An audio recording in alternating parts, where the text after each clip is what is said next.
I think there's another topic that has erupted on the scene, the stimulus that the government of India is working out for the economic breakdown. And if Jagdish Shetty is okay with it, I would like to move on to this topic and ask an objective observer like Rajiv Malhotra to tell us what does he think about how we are doing in this matter of fixing the economy. Well, you are the economist, the expert, but I'll give you my impressions. Yeah. I heard the finance minister's entire discussion this morning. It just finished a couple hours ago, and the details are very scant. They said they will be releasing the details in 3 or 4 installments. So I'm waiting. I want to listen to all of it. Based on what the details are so far, the programs that they have discussed so far, that, for instance, the micro, small, medium enterprises, MSMEs, these are good programs, but they're long overdue. This business of improving the liquidity and helping these guys out with credit and so on is nothing to do with COVID. COVID just made it worse. The programs should have been done a long time ago, and they could have probably saved some problem if they had taken action earlier. So I think that some of these, I have 2 comments on the details I heard so far. One is that there's nothing new as a result of COVID that they are wanting to do. These are things they would have done, should have done, but maybe COVID pushed them into it faster. And the second comment I have is I did not see in the details so far a quantum leap ahead. I think it's more like maintenance. I think, somebody's hungry, you feed him. Somebody's ill, you cure him, heal him. But you're not making them jump ahead in life. Giving some tax rebates and giving some delays in GST and all of that is good maintenance and to bring the economy back. But it falls short of the vision that Modi said. Modi's vision was that we are going to use this as an opportunity to leapfrog ahead. We are going to become like the great power and whatnot. I did not see, actions that would be actually catapult us into another league. I did not see that. I mean, those are nice words and they're good principles. Hopefully more details will be coming. But the details so far are basically repairing the damage. Yeah. I don't know how you feel about that. Well, see, I have been writing about this matter ever since this lockdown took place. First of all, I've been predicting from 2016 in a series of op-eds in various newspapers and various forums that our economy is going down and the growth rates are decelerating. And this just before the COVID thing happened, our thing had already fallen below 4%, which was the previous year's growth rate. Almost half of what we have been used to in the past of 8% per year during Narasimha Rao's period. Yes, it's true that some of the deceleration began with the Congress Party in 2012. And this is just continued, but with the euphoria of 2014 victory, nobody wanted to admit it. But where the problem arose in just before the coronavirus pandemic was that there was a sharp fall in the demand for goods and services in the economy. Largely because of the former Reserve Bank governor who came from the United States, Mr. Raghuram Rajan, who blindly just kept pushing up the rate of interest, and that rate of interest, then you see, put MSME, that is the small industries, the medium industries, out of business because the cost of capital went up. It may have hampered inflation a bit by raising interest rates, but so it's like saying that you kill a patient if you can't control his temperature. In the same way, you raise interest rates, you're actually killing the enterprise. So that needed to be corrected, and I don't see that here. You have given for the MSME sector some without collateral, a 4-year loan. But the fact is, even if they produce for whom? Who's going to buy it? So the sector that should buy is essentially the consumers. And these consumers are today are in fact in a very, very bad shape. The rate of savings in our country has come down very sharply. The absolute level of consumption has also come down sharply. So there's nothing of that there. The second thing is there is a social problem arising out of the unemployment of the poorest, and therefore the people below the poverty, which was 21% before this pandemic, is now probably 40%. Or maybe 35%, but it's expanded very fast and it's going to go on increasing unless you address it directly. And that there is none of that in this. Now there are other installments coming, and maybe it'll come in that, I don't know. But there's been systematically an unawareness.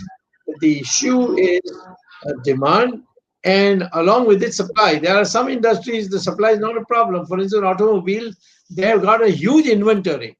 So the supply is never going to be a problem. So that is where I think the economic analysis that was necessary and the application of economics to this stimulus has not taken place. Yeah, so the shortage of demand is a reflection of consumer health not being there. And as you said, this is true in certain sectors, not only automobile, but also I would say real estate. There's a lot of inventory of real estate sitting idle. You do not need to boost production because you have I'm told that there's a couple of crore units sitting idle across India. Either is all empty. Yeah. So it's a consumer doesn't have enough money and they are too much in debt and all sorts of things happening. And so the stimulation of consumption, it was not part of this tranche that the finance minister talked about. So we'll wait and see. It should have been the first part. Yeah. And also, one important question she did not answer. She said, I cannot answer it yet. It'll be some other time. She'll think about it. The question was, what is your source of funds? Where will the 20 lakh crore come from? And, when you do a budgeting, before you spend, you have to figure out where you're going to get the money from. I mean, I could go and spend 1,000 lakh crores, and it's a lot of fun to keep announcing, but you got to know where you're going to get the money from. Are you going to print money and create inflation? Are you going to tax people? Are you going to raise the debt and pass it on to the future generations? Somewhere the money has to come from. So what are your thoughts on that? Like, how do you think the government will raise the money? If government printed notes and gave it to workers who are building infrastructure like roads or something, then it can't be inflationary. Right. In fact, that's how the Americans got out of the Depression in 1930s. Right. They built all these roads and so on and got people employed. So same thing with the small and medium industries. You identify the consumers, and you give the small and medium industries also to stand on its own feet. But at the same time, the buyers of the products of small and medium industries, they should also be empowered to buy. And consequently, I don't think printing notes, because we don't have any gold standard or anything anymore, so we can print as much as we like. But if there is excess capacity and you want the industry to start, then printing notes is not bad. If there is a consumer demand that's weak, then putting money into the people's hands by creating artificial projects like building roads or building, stadiums, etc. These things the Chinese did, by the way, between in the 80s and the 90s, and that's how the Chinese economy started moving after Mao Zedong had completely destructed the economy following the Great Leap Forward and all these other excesses that he engaged in. So this is where the economic theory is not being applied. It's almost like as if you're running a Salvation Army and you're have collected old clothes and you're going to distribute them. That kind of thing. It's not empowerment at all. And I think the migrant labor has been a very sad social situation, and they should have been assured of getting jobs either when they go home or they enable them to come back to resume their jobs. So it seems that the big thing that is lacking is a large government construction projects. Yes. Huge, large-scale works projects. So I didn't see that. I mean, if they're giving credit to MSMEs, that's fine. Deferring some taxes, giving some free stuff, food here or there, and all that, that's okay. But that is not money. That is not government putting out tenders to build huge infrastructure, which will have a life for 100 years and help the economy. And the money, giving money to people, poor people, in exchange for labor, which is going to produce something, some capital thing, some good, some infrastructure, would be a good thing. So what keeps them from doing that? Because there's so many projects that could be started, which are actually constructive projects, and they could give salaries rather than handouts. Yeah, I agree. See, even on taxes, let me say, tax relief is not the answer, because the same taxman is only being told to collect less than before. You have to do something dramatic. And I feel that one of the most dramatic things you can see, if you see the recipient of the beneficiary sees it immediately, feels it immediately, is abolishing income tax. You see, there's no income tax in agricultural incomes. From the beginning, we have never had an income tax on agricultural incomes. We have no income tax for people below the poverty line. We have no income tax of those rich people who can afford smart chartered accountants. So therefore, it's the middle class, the upper middle class, the entrepreneurial class who are targeted, and this is a historic thing that we have inherited, but we have done nothing to rectify it. So the answer is not reducing taxes or reducing, for instance, on MSME, we have said you can have a loan for 4 years and there'll be no collateral. That's not enough. You have to give it as a grant. And that's what Trump has done, by the way. He has not said that you have to pay it back or anything like that. He's just given a grant.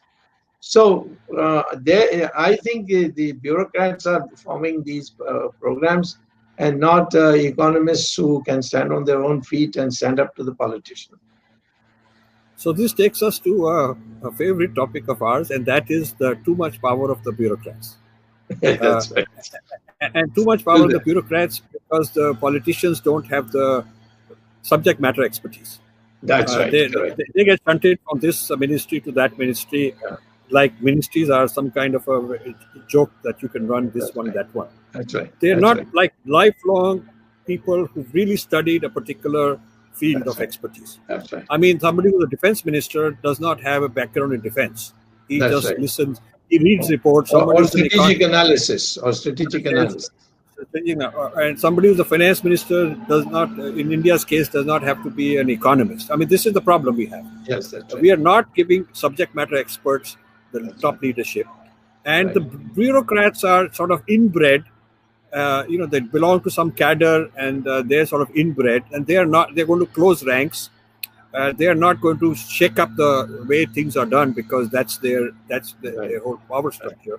So I think Modi has not had one of the most critical reforms, which is the reform of the bureaucracy. Yeah, absolutely. And they can mislead him. They told him when he got re-elected that India can achieve doubling of its income to $5 trillion in 2024. I said, if you double in 5 years, the growth rate is 14.4% per year. Now, this basic calculation, the bureaucrats did not present to the Prime Minister. But it's even they told him you can double. He thought that's a great thing, that you can double your national income. But any doubling in 5 years means 14.4% per year. And you can't achieve that because you haven't been achieving even 8%, which you previously achieved. So that is the problem with listening to bureaucrats. So I will be. Yeah. So I will be listening to the finance minister's further announcements. Let's see what she says. And with an open mind, and I really hope for the best for the country, because all said and done, it's the 130 crore people that one feels sorry for. And whatever the top 1% or 0.1% may do or not do, we have to feel for the average person who is in bad shape, and things are not going to get better very quickly. Before I hand it over to Jagdish, one comment. One thing I'll say, Indian record is that we never collapsed in the end. We had a food crisis in the 65, we got a green revolution. We had a foreign exchange crisis where we had to declare default of payments of our foreign loans and get a very bad rating. We survived that by a sheer stroke of luck, and some of the dealings that time I had come into government we had with the Americans. So like that, India will never sink.